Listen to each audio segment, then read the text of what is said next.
앞으로의 줄거리는 결국 장미의 배신으로 무철이 다시 벼랑 끝에 몰리고 대식의 복권 비밀이 파국을 불러오게 될 가능성이 높습니다. 미자는 무철을 믿고 싶은 마음과 믿지 못하는 현실 사이에서 깊은 갈등을 겪으며 해숙은 대식과의 신뢰 붕괴 속에서 독립적인 선택을 하게 될 것입니다.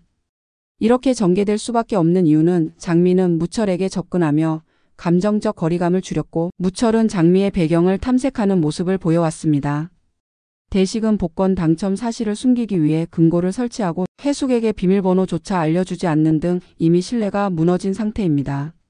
미자는 무철과 이별했지만 그의 말과 행동에 계속 마음이 흔들리고 있으며 대운빌딩 앞에서 장미와 있는 무철을 목격한 후 혼란과 분노를 동시에 느꼈습니다.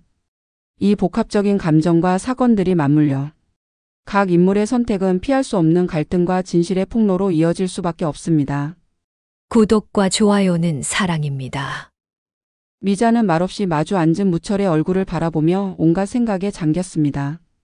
이 남자와 헤어지기로 한 지 얼마 지나지 않았건만 막상 곧 나가겠다는 말에 그녀의 마음 한구석이 철렁 내려앉았습니다. 이 모든 혼란 속에서 미자는 여전히 무철을 완전히 놓지 못했습니다. 배신과 원망 사이에서 서서히 피어오르는 감정의 잔해들이 가슴 한가득 밀려왔습니다. 한편 대식은 복권 당첨금 수령 이후 점점 변해가고 있었습니다. 예전에 따뜻하고 허술하던 모습은 사라지고 금고에 집착하는 낯선 남편으로 변해버렸습니다. 그 금고에 담긴 돈보다 중요한 것은 자신을 믿지 않는 남편의 태도였지만 대식은 그것을 몰랐습니다. 해숙은 수차례 비밀번호를 묻다가 무시당하자 결국 아무 말 없이 짐을 꾸려 집을 나왔습니다. 그녀의 눈에는 배신감과 함께 깊은 체념이 서려 있었고 거울을 보며 중얼거렸습니다. 내가 그렇게 못 믿을 사람이었어? 해숙이 떠난 빈집에서 대식은 혼자 금고 앞에 앉아 불안한 손으로 서랍을 열었습니다. 아무도 모르게 수령한 당첨금의 일부가 보이지 않았습니다. 순간 식은땀이 흘렀습니다. 해숙이 알고 가져간 것일까 아니면 누군가 집에 들어왔던 걸까? 대식의 머릿속은 점점 혼란스러워졌고 그는 처음으로 이 비밀이 자신을 삼키고 있다는 걸 느끼기 시작했습니다. 그 시각 미자는 대운빌딩 앞을 지나다 무철이 장미와 함께 웃고 있는 모습을 목격했습니다. 너무 가까워 보이는 둘의 거리 그리고 장미가 무철의 어깨에 손을 얹는 순간 미자는 마음속에서 뜨거운 분노가 치밀어 올랐습니다. 아니 이제 남남이라며. 그럼에도 불구하고 왜 그 장면이 이토록 가슴을 찢는 것일까? 미자는 발길을 돌리지 못하고 그 자리에 서서 눈을 떼지 못했습니다. 그날 밤 미자는 해숙의 집을 찾아갔습니다. 둘은 오랜만에 밤늦도록 술잔을 기울이며 속을 털어놨습니다. 해숙은 남편이 비밀번호 하나 안 알려준 것이 단순한 일이 아니라고 말했고 미자는 무철과 장미의 관계에 대해 이야기했습니다. 두 여자는 각자의 상처를 끌어안고 말없이 앉아 있었지만 그 고요함 속에 결심이 자라나고 있었습니다. 우리 더 이상 당하고만 살진 말자. 며칠 뒤 무철은 미자의 연락을 받고 대운빌딩 옥상에서 그녀를 만났습니다. 미자는 단도직입적으로 물었습니다. 당신 장미랑 뭐야? 무철은 처음엔 당황했지만 곧 평정을 되찾고 웃으며 말했습니다. 그건 너랑은 상관없는 일이잖아. 그 말에 미자는 더 이상 감정을 억누르지 못하고 외쳤습니다. 그래 상관없지 근데 왜 이렇게 화가 나는 걸까? 그 말을 들은 무철은 흔들렸습니다. 사실 그는 장미에게 접근한 이유가 따로 있었습니다. 그동안 당했던 사기의 실체를 파악하기 위해 장미를 일부러 곁에 두고 있었던 것입니다. 하지만 미자에게는 그것을 밝히고 싶지 않았습니다. 모든 것을 솔직하게 말하기엔 이미 너무 많은 상처를 남겼기 때문이었습니다. 무철은 대답 대신 고개를 돌렸고 미자는 더 이상 묻지 않았습니다.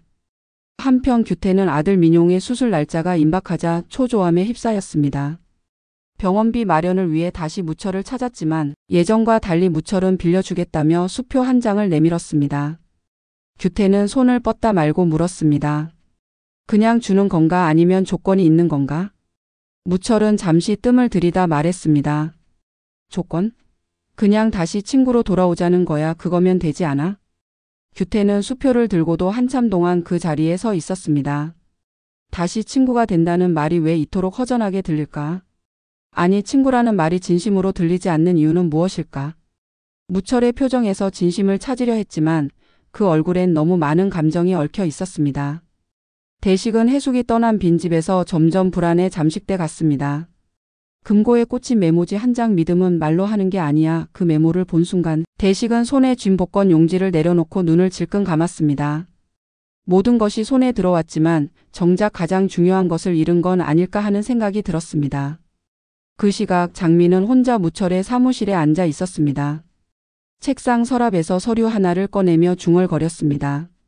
이제 시작이네 무철 씨, 당신이 생각하는 것보다 내가 훨씬 앞서 있다는 걸 곧 알게 될 거야. 그리고 그날 밤 미자는 집으로 돌아온 무철에게 말했습니다. 내가 이 집을 나가야 하는 게 아니라 당신이 진짜로 무엇을 원하는지 먼저 생각해 봐야 할 것 같아. 나한테서 도망치지 마. 당신은 아직 나를 사랑하고 있어 맞지? 무철은 그 말에 대답하지 못했습니다. 대신 창밖을 바라보며 조용히 말했습니다. 다시 시작할 수 있을까? 우리가 진심으로. 그녀는 짧게 말했습니다. 장미, 그 여자 절대 믿지 마. 너한텐 말하지 않았지만 나도 예전에 당한 적 있어. 과연 이미자는 장미에 대해 무엇을 알고 있는 것일까요? 무철은 장미의 정체를 밝혀낼 수 있을까요? 그리고 대식의 복권은 과연 끝까지 그의 손에 남아 있을 수 있을까요? 진실의 조각들은 이제 서서히 제자리를 찾아가고 있습니다. 구독과 좋아요는 사랑입니다.